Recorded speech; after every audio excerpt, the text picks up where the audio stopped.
Video games have come a long way since their creation in 1958. The graphics have improved, the gameplay has gotten longer, and a greater sense of realism has developed over the last 50 years.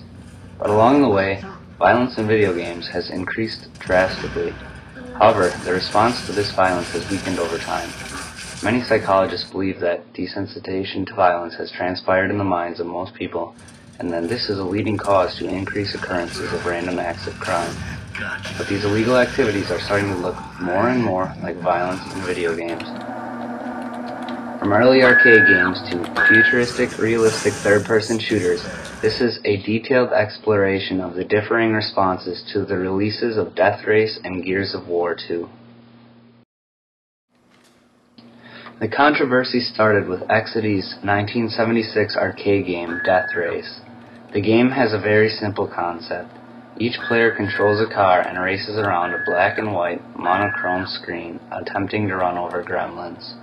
When a gremlin is hit, it is replaced with a tombstone, and you are then required to back off of it before you can continue driving. There is a set time limit, and the player with the most kills after time expires is declared the winner. This game outraged parents and government officials alike. It was labeled sick and morbid by the U.S. National Safety Council. Many stories about Death Race were run in magazines, television, and news shows, including CBS's 60 Minutes. These programs explored the effect that violent video games might have on young minds. Throughout the nation, enraged people that opposed the game stormed arcades everywhere. Death Race systems were destroyed around the country, initiating the first organized protest and riot over a video game in U.S. history. Gears of War 2 is a next-generation video game for the Xbox 360 gaming platform.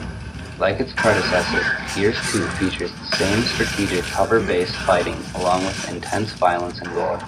However, the new installment of Gears includes improved graphics and new executions, the goriest being the vertical chainsaw split.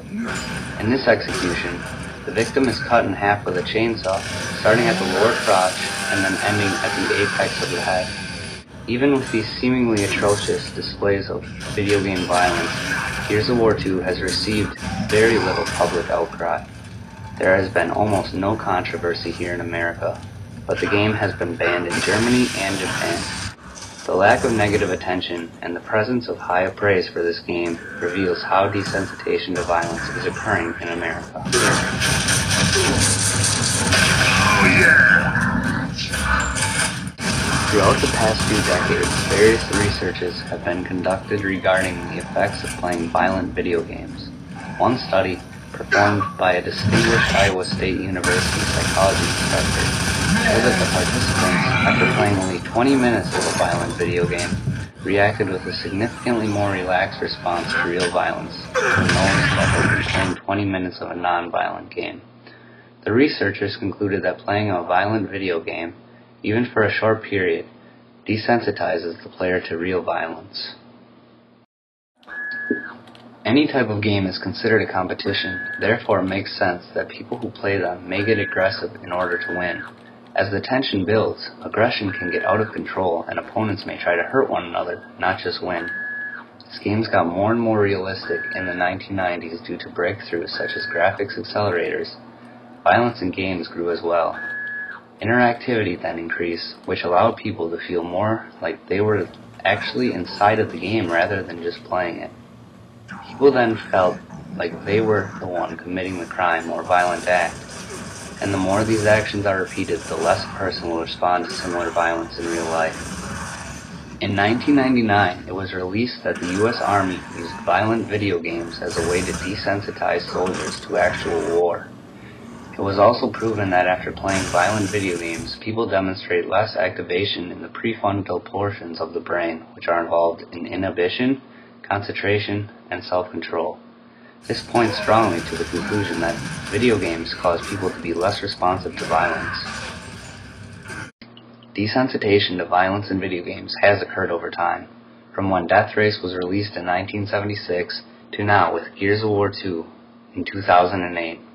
People have become more unresponsive to actual violence in real life because of video games. It is unknown if this trend will continue for another 30 years, but the odds are high.